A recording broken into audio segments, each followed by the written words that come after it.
All right, let's talk some NCAA tournament. Are you surprised by any of the 4 teams that are in the Final Four? Yes, I really Really? thought Arizona would beat Wisconsin. So, I mean, in regard to the picture that happened over the weekend, Duke I expected to win, Kentucky I expected to win. You and I both have them in our Michigan championship State game. had dismissed them much earlier, so that game I didn't spend a whole lot of time analyzing it because I thought, well, that's not part of my equation. And Kentucky, what surprised, I think, all of us over the weekend was Kentucky being forced to go down to the very end and win, and actually could have lost the game on the last shot. Hey, I had Arizona going to the Final Four. I had them beating Wisconsin in my bracket.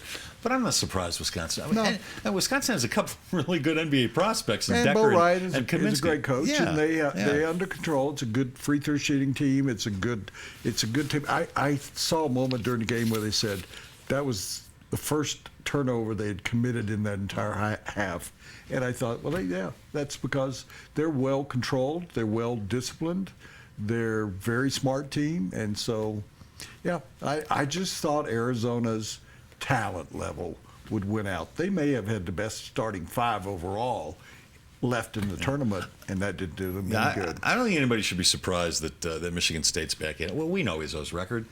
Guy's been to 7 Final Fours since 1999. 7 Final. That's almost double anybody else this century. You know who's next?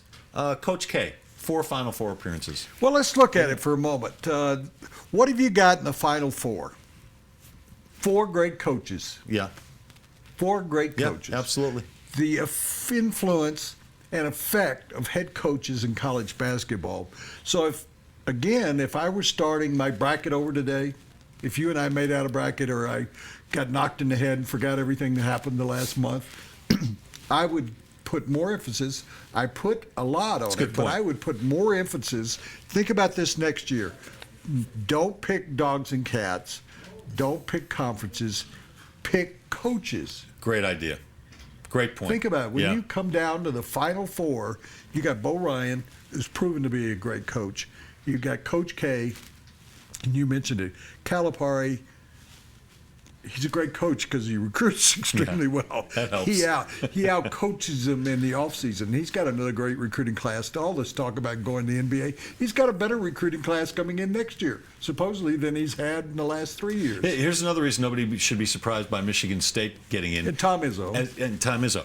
Nobody should be surprised that a number 7 seed is there. But we've seen that a lot in the last few years. There always seems to be one higher seed that crashes the party, but nobody should be surprised that it's Michigan State and Tom Izzo, because he knows how to get on that road to the NCAA Final Four. If you remember, Wood, who was in the championship game last year?